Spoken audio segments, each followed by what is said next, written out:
आणि स्वतः सहकार मंत्री बाबासाहेब पाटील आपल्या सोबत आहेत। बाबासाहेब पाटील जी, आपण हे वक्तव्य केलंय की कर्जमाफीचा नाद लागलाय, निवडणुकीमध्ये आश्वासनं दिली जातात, काय भूमिका आपली हे वक्तव्य करण्यामागे?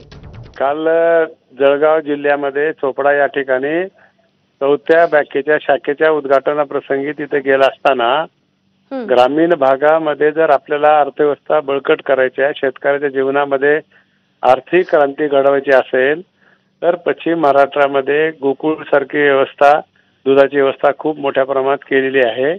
10 दिवसाला पैसे येतात आणि त्याच्यामुळे आपल्याला प्रपंचाला पैसे कमी पडत नाहीत।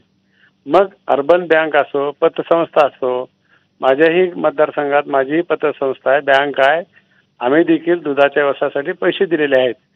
ही या बँकेतून, या पतसंस्थेतून जे आपण कर्ज देणार आहोत याला कर्जमाफीचा लाभ मिळू शकत नाही, असं एवढं मी त्या ठिकाणी बोललो होतो। मी शेतकरीच आहे आणि कोणाच्या भावना दुखावल्या असतील तर मी दिलगिरी व्यक्त करतो। पण कर्जमाफीचा नाद लागलाय म्हणजे नेमकं काय, कोणाला उद्देशून तुम्ही बोलत होता? बाकीचे लोक जे काही राजकारण करतात, कुठेही विरोधक, त्याच्या संदर्भात असं मला एवढंच म्हणायचं होतं।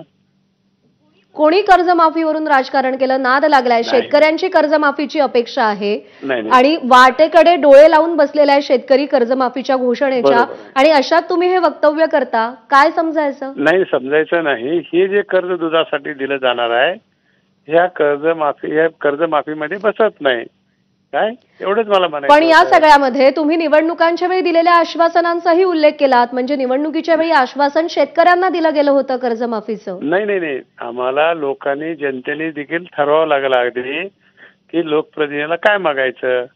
एका मतदारसंघामध्ये एका लोकप्रतिनिधीला निवडणुकीमध्ये एक आमच्या गावाला गंगा आणून द्या, मग त्यावेळेस त्या माणसाने म्हणले की गंगा हो देतो म्हणून। असं होऊ नये, जे मागायचे त्यांनी काय मिळते ते मागावं आणि आम्ही बी काय देता येते ते बोलावं, असं त्या निवडून यायचं असतं, त्यामुळे आम्ही काही आश्वासनं देतो असं तुम्ही म्हणालात। आणि या सगळ्यामध्ये कर्जमाफीचं सुद्धा आश्वासन होतं, म्हणजे हा फक्त निवडणुकीचा फार्स होता कर्जमाफीचं आश्वासन म्हणजे?